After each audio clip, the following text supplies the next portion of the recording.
ته چیرته یې؟ په بس سټیشن کې څوک ستا په نوم غږ نه کوي.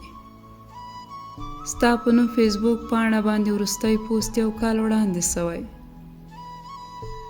ستا له کور بهر ستا په نوم کومه تخته نسته.